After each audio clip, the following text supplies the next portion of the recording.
नमस्कार दोस्तों, study classes में आपका स्वागत है।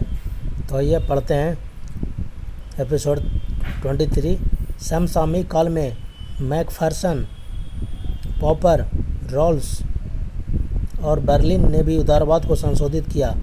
मैकफर्सन ने अपनी पुस्तक the political theory of positive individualism में स्वतत्वात्मक व्यक्तिवाद के विचार को श्रीगणेश किया, जिसके अनुसार समाज का आभारी हुए बिना व्यक्ति अपने और अपनी क्षमता का स्वामी स्वयं होता है। कार्ल पॉपर 1994 ने open society and it's enemies ग्रंथ में पद्धतीय व्यक्तिवाद मेथोडोलॉजिकल इंडिविजुअलिज्म का दृष्टिकोण अपनाकर उदारवाद को संशोधित किया। उसके अनुसार सामाजिक प्रगति तभी संभव है जब थोड़ा थोड़ा परिवर्तन धीरे धीरे किया जाए। इसी को उसने सांप्रदायिक परिवर्तन, इंक्रीमेंटल चेंज तथा सामाजिक अभियांत्रिकी, सोशल इंजीनियरिंग या खंडशः इंजीनियरिंग, पैसी मिल इंजीनियरिंग के सिद्धांत की संज्ञा दी।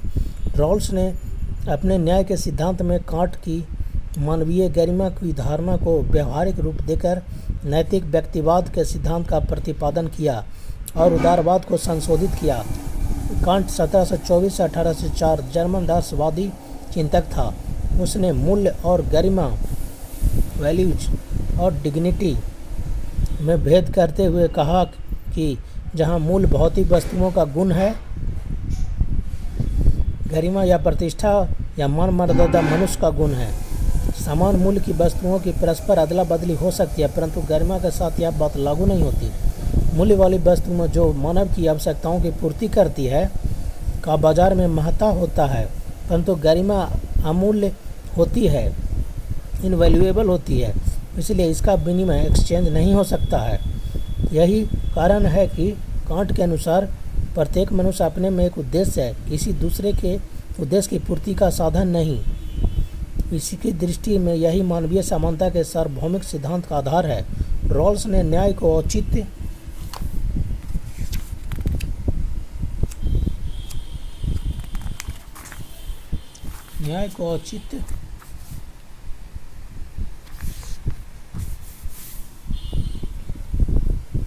की संज्ञा दी। उसके न्याय सिद्धांत में प्रमुख रूप से महत्व के क्रम में 3 बातें हैं। प्रथम, सबके लिए समान स्वतंत्रता हो। द्वितीय, सबको अपनी योग्यता के अनुसार समान सुअवसर प्राप्त हो। तृतीय, आय और संपत्ति में असमानता का औचित्य तभी है जबकि इससे सर्वाधिक खराब हालत में रहने वाले लोगों की दयनीय दशा में सुधार हो।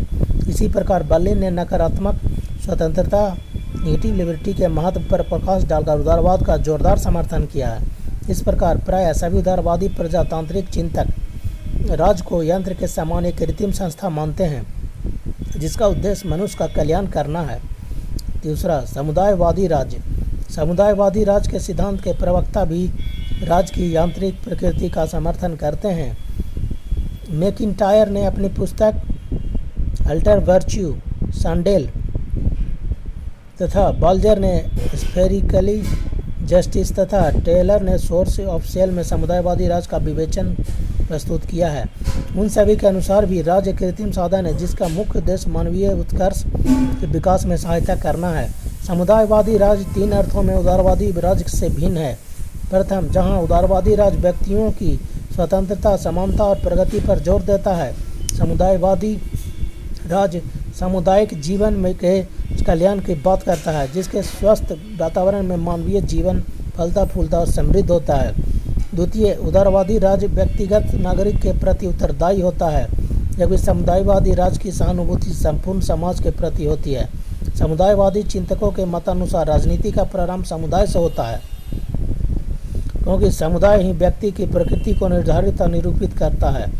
यदि व्यक्ति अपनी स्वेच्छा से जीना शुरू कर देगा तो सामाजिक विघटन, सोशल डिसइंटीग्रेशन और घोर नैतिक संकट, मोरल डिजास्टर की स्थिति उत्पन्न हो जाएगी। तृतीय, जहां उदारवादी विवेक रीजन के महत्व पर जोर देते हैं, विवेक का प्रयोग शासन के औजार टूल के रूप में करना चाहते हैं और विवेक को प्रगति का साधन मानते हैं। जहां समुदायवादियों का मत है कि स्वयं विवेक भी समुदाय की परंपरा और संस्कृति से जुड़ा होता है।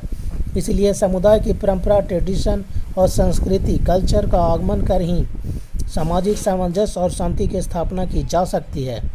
तीसरा, इच्छा स्वतंत्रवादी राज्य,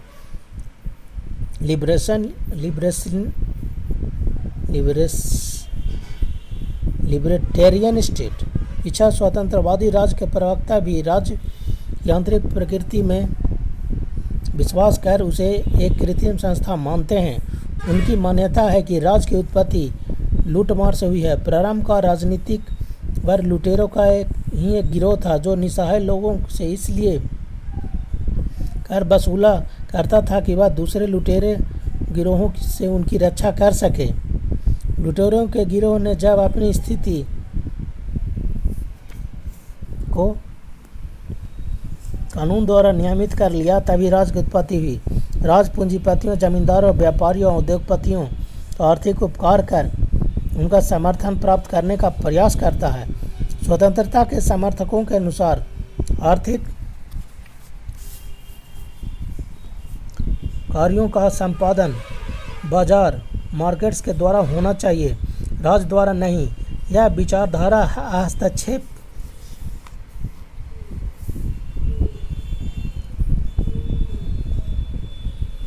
का उग्र रूप है जो आर्थिक क्षेत्र में राज्य के हस्तक्षेप का घोर विरोधी है। यह सिद्धांत व्यक्ति के कार्य की स्वतंत्रता पर किसी भी प्रकार के नियंत्रण, सामाजिक, आर्थिक, धार्मिक और राजनीतिक को स्वीकार करने के पक्ष में नहीं है। यह विशेष रूप से इस बात पर पूर्ण जोर देता है कि मनुष्य के आर्थिक क्रियाकलाप को राज्य के नियंत्रण से मुक्त कर ही सच्ची प्रगति और समृद्धि संभव है। यह सिद्धांत लोक कल्याणकारी राज्य का पूर्ण विरोधी है। रोनाल्ड डोरकिन, नोजिक और हायक इस सिद्धांत के कट्टर प्रवक्ता है। इसे राज्य की प्रकृति का व्यक्तिवादी या नितांत एकाकीपन सिद्धांत भी कहा जा सकता है। 4.4 राज्य की आंगिक प्रकृति। राज्य की प्रकृति के संबंध में दूसरा प्रमुख सिद्धांत है आंगिक, ऑर्गेनिक। यह प्राणिशास्त्र संबंधी सिद्धांत पर आधारित है। इस सिद्धांत में मुख्य रूप से 4 बातें हैं। प्रथम, जिस प्रकार मनुष्य का शरीर जीवित परमाणु से बना है उसी प्रकार व्यक्ति रूपी जीवित परमाणु से राज्य बना है। द्वितीय, सिद्धांत का आधार आंगिक एकता, ऑर्गेनिक यूनिटी है। आंगिक एकता का तात्पर्य यह है कि जिस प्रकार शरीर के विभिन्न अंगों का संपूर्ण शरीर से संबंध होता है उसी प्रकार व्यक्तियों का राज्य के साथ संबंध है। दूसरे शब्दों में, जो संबंध हाथ, पैर, कान, नाक आदि का शरीर के साथ होता है वही संबंध व्यक्तियों का राज्य के साथ है। लिकॉक के शब्दों में, शरीर के साथ हाथ का अथवा पेड़ के साथ पत्ती का जो और जैसा संबंध है उसी प्रकार का संबंध व्यक्ति का राज्य के साथ है। इसलिए राज्य एक सजीव आध्यात्मिक प्राणी है। तृतीय, जिस प्रकार शरीर में भिन्न भिन्न अंग है उसी प्रकार राज्य में भिन्न भिन्न व्यक्ति, संघ एवं संस्थाएं हैं। चतुर्थ, जिस प्रकार शरीर से कटकर या अलग होकर हाथ या पैर न जीवित रह सकता है और न अपना कार्य कर सकता है उसी प्रकार राज्य से पृथक होकर व्यक्ति न जीवित रह सकता है न अपना कार्य ही कर सकता है। संक्षेप में, इस सिद्धांत के अनुसार राज्य और व्यक्ति में वही संबंध है जो शरीर और विभिन्न अंगों में है। राज्य का आंगिक सिद्धांत बहुत ही पुराना है। प्लेटो की मान्यता है कि राज्य व्यक्ति के सदृश होता है। उसके शब्दों में व्यक्ति का विस्तृत रूप ही राज्य है। अरस्तु के अनुसार भी राज्य का स्वरूप आंगिक है। अरस्तु के सिद्धांत के 4 तथ्यों से यह बात स्पष्ट हो जाती है। प्रथम, जिस प्रकार शरीर विभिन्न अंगों से बना है उसी प्रकार अरस्तु का राज्य व्यक्तियों, परिवारों और ग्रामों से बना है। द्वितीय, उसने राज्य की तुलना शरीर से और व्यक्ति की तुलना हाथ से की है। राज्य और व्यक्ति में वही संबंध है जो शरीर और हाथ में। व्यक्ति राज्य पर अपनी परिभाषा और अपने अस्तित्व के लिए उसी प्रकार निर्भर करता है जिस प्रकार हाथ शरीर पर। तभी तो उसने कहा है कि राज्य व्यक्ति से पूर्ववर्ती होता है।